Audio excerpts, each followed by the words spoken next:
तो प्यारे विद्यार्थियों, आप सब लोग जल्दी से अपने कक्षा 11 के अर्थशास्त्र विषय के वस्तुनिष्ठ प्रश्नों को याद कर लो, क्योंकि देखो प्यारे बच्चों, हमारे पास में आज होने वाले आपके कक्षा 11 के अर्थशास्त्र विषय के वस्तुनिष्ठ प्रश्न आ चुके हैं। तो जल्दी से आप लोग प्यारे बच्चों उसको देख लें और पूरा का पूरा इसको समझ लें। देखो पहले प्यारे बच्चों, पहला क्वेश्चन पूछा है 2, 4, 6, 8 का माध्यक क्या होगा। प्यारे बच्चों 6 आ जाएगा इसका राइट आंसर।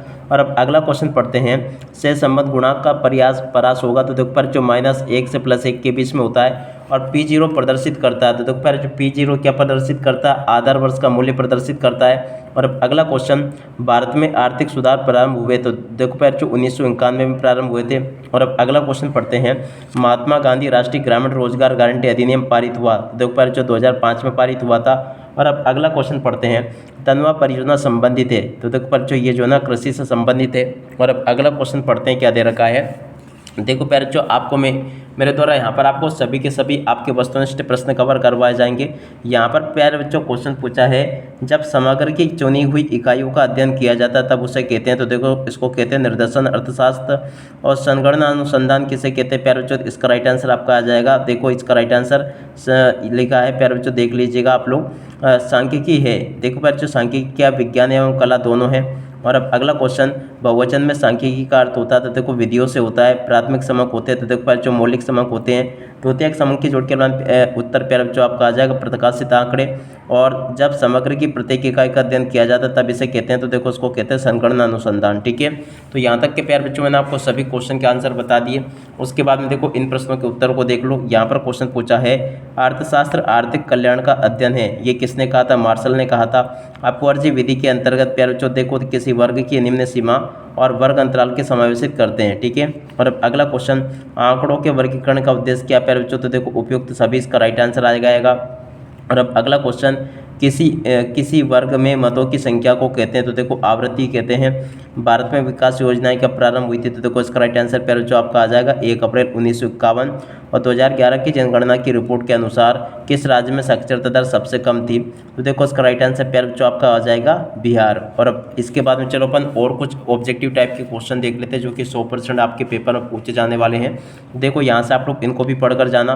क्वेश्चन पूछा, सांख्यिकी विश्लेषण का विज्ञान है। देखो इसका राइट आंसर आपका C नंबर का आ जाएगा। सांख्यिकी एवं अर्थशास्त्र से संबंधित। और उसके बाद में देखो कौन से आंकड़े अन्वेषण द्वारा स्वयं एकत्रित किए जाते हैं। तो देखो प्राथमिक आंकड़े। और अब अगला क्वेश्चन, एक चर के औसत मूल्य को कहा जाता है। तो देखो पर जो माध्य कहा जाता है। भारतीय अर्थव्यवस्था है। तो देखो मिश्रित अर्थव्यवस्था है। दंड आरेख का उत्तर प्यारे बच्चों आपका 1 वीमी आ जाएगा। अब इसके बाद में चलो अपन आगे बढ़ते हैं, रिक्त स्थानों की पूर्ति को देखते हैं कि रिक्त स्थान पूर्ति प्यारे बच्चों आपके पेपर में आखिरकार कैसे पूछी जाएगी। तो देखो प्यारे बच्चों रिक्त स्थान आपके पेपर में इस प्रकार से पूछे जाएंगे। पहला क्वेश्चन पूछा है, प्रत्येक वर्ग की उच्च सीमा तथा निम्न सीमा का अंतर वर्ग अंतराल कहलाता है। वर्ग 15 से 20 में वर्ग अंतराल 5 है। केंद्रीय प्रवृत्ति की माप को भी कहा जाता है सांख्यिकी माध्य कहते हैं। भारत में पहली सरकारी जनगणना में हुई थी 1881 में हुई थी। भारत में नई आर्थिक नीति लागू हुई। तो देखो 1991 में लागू हुई।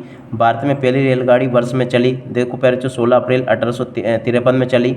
अंग्रेजी शासन के दौरान भारत में परंपरागत हस्तकला उद्योग का पतन हुआ। तो देखो यहाँ पर आपको पतन लिख कर आना था। और उसके बाद में देखो अपन आगे के मिलान कर लेते हैं। आगे आपके पेपर में क्वेश्चन पूछे गए थे रिक्त स्थानों की पूर्ति, तो इसका भी आप लोग मिलान कर लो। पहला क्वेश्चन लिखा है, फलनात्मक संबंध चरों के बीच संबंध को कहते हैं। तो देखो कारण तथा प्रभाव इसका राइट आंसर होगा। प्रभाव विचलन का मूल बिंदु में परिवर्तन को क्या कहते हैं। प्यारे बच्चों स्वतंत्र, इसका राइट आंसर आ जाएगा। कृषि क्षेत्र में बेरोजगारी पाई जाती है। तो देखो अदृश्य बेरोजगारी पाई जाती है। मुद्रास्फीति से अभिप्राय दीर्घकाल में सामान्य कीमत स्तर में वृद्धि से, यहाँ पर आपको वृद्धि लिख कर आना होगा। योजना काल में शिशु मृत्यु दर 145 से घटकर कितनी रह गई, 42 रह गई। और अब अगला क्वेश्चन, चतुर्थक श्रेणी को बांटते हैं, 4 जगह पर बांटते हैं। समय के साथ मानव पूंजी में स्टॉक में होने वाले वृद्धि की प्रक्रिया को निर्माण कहते हैं। तो देखो पर जो मानव पूंजी निर्माण इसको कहा जाता है। तो यहाँ तक कि प्यारे बच्चों मैंने आपको सभी क्वेश्चन के आंसर बता दिए। अब चलो इसके बाद में यहाँ से आप लोग इन रिक्त स्थान पूर्ति को और समझ लो अच्छी प्रकार से, ताकि प्यारे बच्चों आप लोग अपनी परीक्षा में टॉप कर सको। यहाँ पर प्यारे बच्चों क्वेश्चन पूछा है, माध्य का समकमाला को 2 बराबर भागों में बांटती है। चरों के योग को से प्रदर्शित होते हैं। प्यारे बच्चों इसका आंसर को देख लेना आप लोग। और अब अगला क्वेश्चन देखो, केंद्रीय प्रवृत्ति की सर्वश्रेष्ठ माप क्या। प्यारे बच्चों समांतर माध्य, वर्ग अंतराल 70 से 80 का मध्य बिंदु क्या प्यारे बच्चों 75, माध्य का ज्ञात करने हेतु वर्ग बारंबारता की आवश्यकता होती है, और बहुलक वे मूल्य है जिसकी आवृत्ति अधिक बार होती है। तो देखो यहाँ से आप लोग इन सभी क्वेश्चन के उत्तरों को देख लो। अब इसके बाद में देखो प्यारे बच्चों यहाँ से आपको मैं रिक्त स्थान पूर्ति और बता देता हूँ, जो कि यहाँ पर आपसे पूछे हैं। प्राथमिक आंकड़े मौलिक समक होते हैं। संगणना विधि में समक की प्रत्येक इकाई का अध्ययन किया जाता है। भारत में जनगणना प्रत्येक 10 वर्ष में होती है। प्रशुल्क आयातित वस्तु पर लगाए जाने वाले कर है, और भारत में पंचवर्षीय योजना 1991 में आरंभ हुई, और भारत में Tata iron and steel airlines की स्थापना कब हुई? 1932 में। तो देखो यहाँ तक के प्यारे बच्चों मैंने आपको सभी क्वेश्चन के आंसर बता दिए। अब इसके बाद में देखो प्यारे बच्चों अपन जोड़ी को देखेंगे। जोड़ी आपके पेपर में कैसी पूछी जाएगी, चलो मैं आपको एक एक करके सारी चीज़ें बताता हूँ। तो देखो प्यारे बच्चों यहाँ से आप लोग जोड़ी को देख ले। चतुर्थक की जोड़ के अनुमान प्यारे बच्चों आपका कल्पित माध्य से हो जाएगा। सतमक की जोड़ के अनुमान प्यारे बच्चों आपका किससे होगा? सतमक की जोड़ी मिल जाएगी वितरण के 100वें भाग के बराबर से। बहुलक की जोड़ के अनुमान प्यारे बच्चों आपका हो जाएगा अधिकतम आवृत्ति पद से। प्रत्यक्ष कर की जोड़ के अनुमान प्यारे बच्चों आपको कर लेना किससे? देखो प्यारे बच्चों प्रत्यक्ष कर आय कर से। और स्पेयरमैन की जोड़ के अनुमान प्यारे बच्चों कोटि से संबंध से। और छठे में जो पूछा प्यारे बच्चों देख सकते हो ए, तो देखो ए की जोड़ के अनुमान प्यारे बच्चों क्यू से हो जाएगा। विश्व व्यापार संगठन की जोड़ के अनुमान प्यारे बच्चों आपको कर लेना 1995 से। ठीक है, इस प्रकार से प्यारे बच्चों आप लोग जोड़ी को देख ले। इसके बाद में देखो प्यारे बच्चों आगे जो जोड़ी पूछी गई ना, इसको यहाँ से देख लें आप लोग। ये पूछी गई है जोड़ी में पहला क्वेश्चन उद्यान विज्ञान की जोड़ के अनुमान बागवानी से हो जाएगा। नीली क्रांति की जोड़ के अनुमान मत्स्य उत्पादन से। श्वेत क्रांति की जोड़ के अनुमान प्यारे बच्चों दुग्ध उत्पादन से। और हरित क्रांति की जोड़ के अनुमान प्यारे बच्चों खाद्यान्न उत्पादन से। पहली पंचवर्षीय योजना की जोड़ के अनुमान प्यारे बच्चों 1 अप्रैल 1951 से। और एलपीजी नीति की जोड़ के अनुमान प्यारे बच्चों यू टर्न की नीति। निजीकरण एवं उदारीकरण की जोड़ के अनुमान प्यारे बच्चों आपका हो जाएगा 1 अप्रैल 1961 से। तो देखो यहाँ से आप लोग प्यारे बच्चों जोड़ी को देख लो। अब जोड़ी के बाद में चलो प्यारे बच्चों मैं आपको कुछ और जोड़ी का मिलान बता देता हूँ, ताकि प्यारे बच्चों आप लोग अपनी परीक्षा में इसको पूरा का पूरा करके आ सके। एक भी क्वेश्चन का आंसर प्यारे बच्चों यहाँ से आपका मिस नहीं होगा अगर आपने इसको पढ़ लिया अच्छी प्रकार से, तो ठीक है। तो देखो प्यारे बच्चों इसके बाद में यहाँ से आप लोग इस जोड़ी को देख लो। 2011 की जनगणना के अनुसार भारत में साक्षरता दर कितनी? 76.04%। और इसके बाद में देखो अगला क्वेश्चन सामाजिक आधारित संरचना की जोड़ के अनुमान शिक्षा से हो जाएगा। नई भारत की नई विकास नीति की जोड़ के अनुमान प्यारे बच्चों 1988 से। और परिवहन का ताप तो देखो इसकी जोड़ के मतलब वायु से हो जाएगा। प्रधानमंत्री ग्रामोदय योजना की जोड़ के अनुमान प्यारे बच्चों 2001 से 2000 से 2001। और जैविक खेती की जोड़ के अनुमान प्यारे बच्चों आपका हो जाएगा बायो फार्मिंग से। ठीक है, और उसके बाद में देखो प्यारे बच्चों यहाँ से आप लोग इस जोड़ी को भी देख जाना। जोड़ी पूछी है प्रधानमंत्री की जोड़ के अनुमान योजना आयोग के अध्यक्ष। सकल घरेलू उत्पाद की जोड़ के अनुमान किसी अर्थव्यवस्था में 1 वर्ष में उत्पादित की गई। और कोटा की जोड़ के अनुमान आयात की जाने सकने वाली वस्तुएं। भूमि सुधार की जोड़ के अनुमान प्यारे बच्चों कृषि क्षेत्र की उत्पादकता वृद्धि के लिए किए गए सुधार। और उच्च उत्पादकता वाले बीज तो देखो प्यारे बच्चों अधिक अनुपात में उत्पादन देने के वाले बीज। ठीक है, और सहायकी की जोड़ के अनुमान प्यारे बच्चों आपका हो जाएगा उत्पादन कार्यों के लिए सरकार द्वारा की गई मौद्रिक सहायता। ठीक है, और उसके बाद में चलो प्यारे बच्चों अपन यहाँ पर एक वाक्य फिर एक शब्द उत्तर को देखते हैं। एक वाक्य एक शब्द में उत्तर इस प्रकार से पूछे जाएंगे। विश्व व्यापार संगठन की स्थापना कब हुई? तो देखो 1 जनवरी 1995 में हुई। एलपीजी का अर्थ है, तो देखो बच्चों एलपीजी का अर्थ है लिबराइजेशन, प्राइवेटाइजेशन और ग्लोबलाइजेशन। ठीक है, और अब अगला क्वेश्चन लिखा है प्यारे बच्चों भारत में Tata iron and steel company की स्थापना कब हुई? तो देखो प्यारे बच्चों 26 अगस्त 1907 को हुई। निर्देशांक ज्ञात करने का सूत्र प्यारे बच्चों ये लिखा है, इसको देख लें। और आंकड़े कितने प्रकार के होते हैं? 2 प्रकार के होते हैं। चर क्या है? तो देखो प्यारे बच्चों किसी तथ्य की वे विशेषता या प्रक्रिया जिसे संख्याओं में मापा जा सकता है चर कहलाता है। ठीक है, और देखो प्यारे बच्चों इसके बाद में अपन आगे बढ़ते हैं, आगे क्वेश्चन पढ़ते हैं। तो देखो यहाँ पर आपसे एक शब्द या एक वाक्य में उत्तर पूछे गए, इनको भी देख लें आप लोग। स्वतंत्रता प्राप्ति के पश्चात अब तक कितनी नीतियों की घोषणा हो चुकी है? तो देखो 6 नीतियों की घोषणा हो चुकी है। मध्य प्रदेश की किसी खेती को बायो फार्मिंग के नाम से लागू किया गया? तो देखो वर्मी कंपोस्ट को। HDI का पूरा नाम क्या प्यारे बच्चों? ह्यूमन डेवलपमेंट इंडेक्स, इसका राइट आंसर होगा। विश्व की सबसे लोकतांत्रिक वाली अर्थव्यवस्था को किस नाम से पुकारते? भारत के नाम से। और पद विचलन रीति में समांतर माध्य ज्ञात करने का सूत्र प्यारे बच्चों ये लिखा है। और क्षेत्रीय ग्रामीण बैंकों की स्थापना किस वर्ष हुई? तो देखो 1975 में हुई। सर्व शिक्षा अभियान कब प्रारंभ हुआ? तो देखो प्यारे बच्चों 2001 में प्रारंभ हुआ। ठीक है, और उसके बाद में देखो प्यारे बच्चों यहाँ से आप लोग इन प्रश्नों को भी पढ़ लो जो कि आपके पेपर और परीक्षा में पूछे गए हैं, इनको देख कर जाना। जैविक खेती क्या है? तो देखो प्यारे बच्चों बिना रासायनिक उर्वरकों की खेती करना जैविक खेती कहलाती है।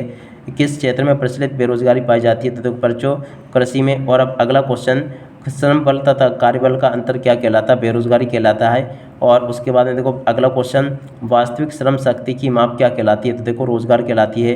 कौन सी पूंजी स्वयं में निष्कर्षित होती है? तो देखो अकार्यशील पूंजी।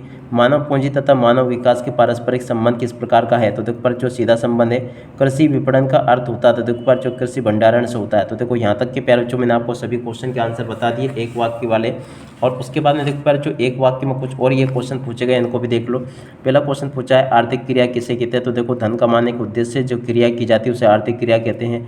आंकड़े संग्रह की किसी एक विधि का नाम प्यारे बच्चों प्राथमिक आंकड़े। कार्पिलेशन के सहसंबंध गुणांक का सूत्र प्यारे बच्चों ये लिखा, सहसंबंध का योग बटे सहसंबंध की संख्या। और भारत में पहली जनगणना कब वर्ष हुई थी? तो देखो 1872 में हुई थी। मानव पूंजी निर्माण के दो स्रोत क्या क्या है प्यारे बच्चों? शिक्षा और स्वास्थ्य। और ग्रामीण क्षेत्र में साख का एक स्रोत क्या प्यारे बच्चों? ग्रामीण बैंक। और माध्य घात करने का सूत्र प्यारे बच्चों ये लिखा है। तो इस प्रकार से आप लोग देख लो यहाँ तक का और पूरा का पूरा इसको समझ लो। यहाँ तक के प्यारे बच्चों मैंने आपको सभी क्वेश्चन के आंसर बता दिए। अब चलो मैं आपको सत्य सत्य और बता देता हूँ ताकि प्यारे बच्चों आप लोग इनको अपनी परीक्षाओं में लिख कर आ सको। ठीक है, तो देखो प्यारे बच्चों सत्य सत्य ये दे रखे हैं, आप लोग देख कर जाना। आर्थिक तथ्यों को आंकड़े भी कहते हैं, सत्य होगा। संसाधनों के वैकल्पिक प्रयोग ये भी आपका सत्य हो जाएगा। आय गुणात्मक आंकड़ों का उदाहरण है प्यारे बच्चों असत्य होगा। स्वास्थ्य मानव विकास का एक प्रमुख घटक है, ये भी आपका सत्य होगा। नाबार्ड की स्थापना सन 2020 में हुई, ये भी आपका सत्य होगा। प्रचंड बेरोजगारी ग्रामीण बेरोजगारी के एक आम प्रकार है, देखो प्यारे बच्चों ये क्वेश्चन ये भी आपका सत्य हो जाएगा। ठीक है, उसके बाद में देखो इन क्वेश्चन को पढ़ लो आप लोग, जो कि आपके पेपर में परीक्षा में पूछे जाएंगे। इन क्वेश्चन को भी देख कर जाना क्या क्वेश्चन पूछा प्यारे बच्चों, आप लोग पढ़ लें इसको। सूचकांक सामाजिक वायु मापक यंत्र होते हैं, असत्य होगा। ब्रिटिश काल में भारत में हस्तशिल्प उद्योग का तीव्र विकास हुआ, सत्य होगा। देश में नई आर्थिक नीति वर्ष 1990 में लागू हुई, सत्य होगा। सहसंबंध गुणांक की सीमाएं 0 से 1 होती है, ये भी सत्य होगा। कार्ल पियर्सन का सहसंबंध गुणांक +-1 होता है, तो देखो प्यारे बच्चों ये भी आपका सत्य होगा। सूचकांक एक सापेक्षिक माप होते प्यारे बच्चों, ये भी आपका सत्य हो जाएगा। तो देखो प्यारे बच्चों यहाँ तक के सभी सत्य सत्य मैंने आपको बता दिए। अब चलो इसके बाद में बाकी के सत्य सत्य और मैं आपको बता देता हूँ। यहाँ पर प्यारे बच्चों क्वेश्चन पूछा है सांख्यिकी केवल मात्रात्मक आंकड़ों का अध्ययन करती है, असत्य होगा। अकुशल व्यक्ति के हाथ में सांख्यिकी विद्या बहुत खतरनाक होती है। और अब अगला क्वेश्चन अनुसूची में टिप्पणी दी जाती है, सत्य होगा। सारणियन के पश्चात वर्गीकरण किया जाता है, असत्य होगा।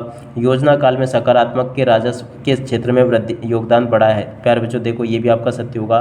1991 में घोषित औद्योगिक नीति वर्तमान में लागू है, प्यारे बच्चों ये भी आपका सत्य होगा। ठीक है, तो यहाँ तक के प्यारे बच्चों मैंने आपको सभी क्वेश्चन के आंसर बता दिए हैं। अब चलो इसके बाद में यहाँ से अपन इन क्वेश्चन को और देख लेते हैं। इन क्वेश्चन के उत्तर और आप लोग अच्छे से देख लें और उनको पूरा का पूरा समझ लें। देखो क्वेश्चन पूछा है आंकड़ों के अनेक स्रोत है, असत्य होगा, सत्य होगा प्यारे बच्चों। उसके बाद में चलो अपन आगे बढ़ते हैं, आगे क्वेश्चन पढ़ते हैं। देखो इसके बाद में जो क्वेश्चन प्यारे बच्चों दे रखे हैं इनको देख कर जाना आप लोग। ये क्वेश्चन का उत्तर मैंने आपको बता दिया। सूचक स्वयं प्रश्नावली भरते हैं, ये भी सत्य होगा। माध्य का वह मूल्य है जिसकी आवृत्ति सबसे अधिक बार होती है, ये भी आपका सत्य होगा। ब्रिटिश काल में भारत के राष्ट्रीय आय की गणना का पहला प्रयास दाता भाई नौरोजी ने किया था, ये भी आपका सत्य होगा। घंटा दिन हफ्ता व महीना भौगोलिक वर्गीकरण का उदाहरण है, असत्य होगा। अंग्रेजों ने नकदी फसलों के उत्पादन पर जोर दिया, ये भी आपका सत्य होगा। आंकड़ों के अनेक स्रोत होते प्यारे बच्चों, ये भी आपका सत्य होगा। इस प्रकार से प्यारे बच्चों पूरा का पूरा इन ऑब्जेक्टिव को आप लोग पढ़कर जाना, क्योंकि देखो आपके पेपर में ये ऑब्जेक्टिव जरूर आएंगे। अब इसी के साथ में प्यारे बच्चों इस वीडियो को यहीं पर पूरा करते हैं। नमस्कार, जय हिंद, जय भारत।